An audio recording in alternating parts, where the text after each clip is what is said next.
ನೀವೇನು ನಮ್ಮ ಚಾನಲ್ಸ್ಗೆ ಸಬ್ಸ್ಕ್ರೈಬ್ ಆಗಿಲ್ಲ ಅಂದರೆ ಈ ಕೂಡಲೇ ಸಬ್ಸ್ಕ್ರೈಬ್ ಬಟನನ್ನು ಒತ್ತಿ, ಹಾಗೆ ಪಕ್ಕದಲ್ಲಿರುವ ಬೆಲ್ ಐಕಾನ್ನ ಕ್ಲಿಕ್ ಮಾಡಿ.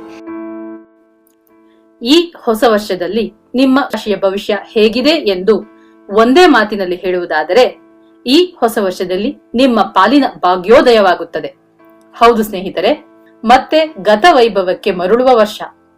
ಹೇಳಬೇಕು ಅಂದರೆ ಕಳೆದ 7.5 ವರ್ಷಗಳಲ್ಲಿ ಅನುಭವಿಸಿದ ಸೋಲು, ಅವಮಾನ, ಆರ್ಥಿಕ ಸಂಕಷ್ಟ, ಅಲೆದಾಟ, ವನವಾಸ, ಅಜ್ಞಾತವಾಸಗಳಿಂದ ಹೊರಗೆ ಬಂದು ಪಟ್ಟಾಭಿಷೇಕಕ್ಕೆ ಸಿದ್ಧವಾಗುವ ವರ್ಷ. ಕಳೆದ 7.5 ವರ್ಷಗಳಲ್ಲಿ ಏನೆಲ್ಲ ಆಸ್ತಿ, ಐಶ್ವರ್ಯ, ನೆಮ್ಮದಿ, ಸುಖ, ಸಂತೋಷಗಳನ್ನು ಕಳೆದುಕೊಂಡಿದ್ದೀರೋ ಅವೆಲ್ಲವೂ ಈ ವರ್ಷದಲ್ಲಿ, ಇನ್ನು ಮುಂದಿನ ದಿನಗಳಲ್ಲಿ ನಿಮ್ಮ ಜೀವನಕ್ಕೆ ಹಿಂದಿರುಗಿ ಬರುತ್ತದೆ. ಕೈಬಿಟ್ಟು ಹೋಗಿದ್ದ ಹಣವೆಲ್ಲ ಹಿಂದಿರುಗಿ ಬರುತ್ತದೆ. ಕುಟುಂಬದಲ್ಲಿ ಸಂತೋಷದ ವಾತಾವರಣ ಸೃಷ್ಟಿಯಾಗುತ್ತದೆ.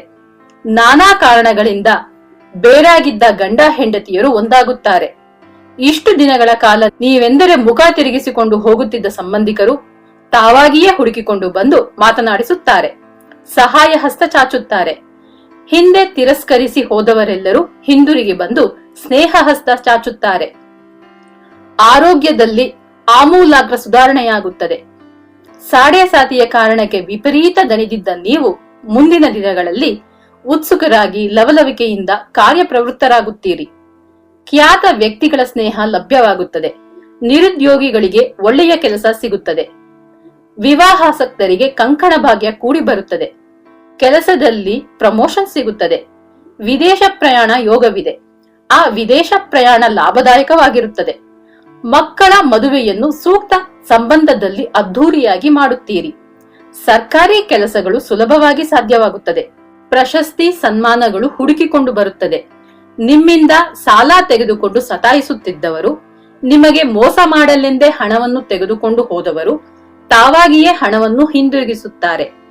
ನಿಮ್ಮ ಜೀವನದ ದಿಕ್ಕನ್ನೇ ಬದಲಿಸುವಂತಹ ಮಹಾತ್ಮರೊಬ್ಬರು ಭೇಟಿಯಾಗುತ್ತದೆ. ಅವರ ಮಾರ್ಗದರ್ಶನದಿಂದ ಬದುಕಿನ ಮುಂದಿನ ದಾರಿ, ಗುರಿಗಳೆಲ್ಲವೂ ಸುಗಮವಾಗುತ್ತದೆ. ಜುಲೈ ಮಾಸದಲ್ಲಿ ದಿಢೀರ್ ಪ್ರಯಾಣಗಳು, ದಿಢೀರ್ ಖರ್ಚುಗಳು ಮಾಡಬೇಕಾಗುತ್ತದೆ. ವ್ಯಾಪಾರಿಗಳು ಸಾಕಷ್ಟು ಲಾಭ ಮಾಡುತ್ತೀರಿ.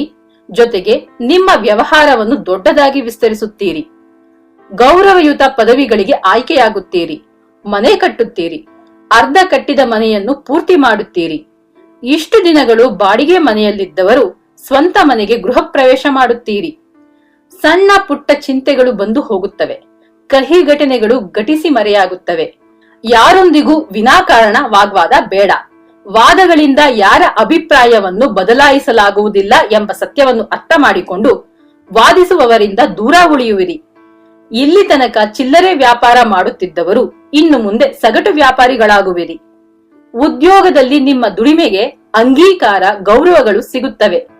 ಮೇಲಧಿಕಾರಿಗಳು ಮನಸ್ಥಿತಿಯನ್ನು ಅರ್ಥ ಮಾಡಿಕೊಂಡು ಅದಕ್ಕೆ ತಕ್ಕ ಹಾಗೆ ಕಾರ್ಯೋನ್ಮುಖರಾಗುವಿರಿ. ನಿರೀಕ್ಷಿಸಿದ ಸಂಬಳ ಹೆಚ್ಚಳ, ಪದವಿ ಬಡ್ತಿ ಎಲ್ಲವೂ ಸಿಗುತ್ತದೆ. ಮದುವೆಯಾಗದ ಹೆಣ್ಣು ಮಕ್ಕಳಿಗೆ ಮದುವೆಯ ಮಾತುಕತೆ ಸಫಲವಾಗುತ್ತದೆ. ನೇರ ಸಂದರ್ಶನಗಳಲ್ಲಿ ಜಯಗಳಿಸಿ ಹೊಸ ಕೆಲಸಗಳನ್ನು ಗಳಿಸುವಿರಿ. ವಿದ್ಯಾರ್ಥಿನಿಯರಿಗೆ ನೆನಪಿನ ಶಕ್ತಿ ಹೆಚ್ಚಾಗುತ್ತದೆ.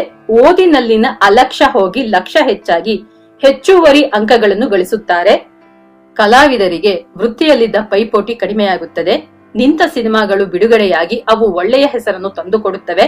ಅವಕಾಶಗಳು, ನಿಮ್ಮ ಸಂಭಾವನೆ, ವರಮಾನ ಎಲ್ಲವೂ ಹೆಚ್ಚಾಗುತ್ತದೆ. ಪರಿಹಾರ: ಕೃತಿಕೆಯ ದಿನ ಸುಬ್ರಹ್ಮಣ್ಯ ದೇವರ ದರ್ಶನ ಮಾಡಿ ಪ್ರಾರ್ಥಿಸುತ್ತಾ ಬನ್ನಿ. ಸಕಲ ಸೌಭಾಗ್ಯಗಳು ಲಭಿಸುತ್ತದೆ. ಶುಭವಾಗಲಿ.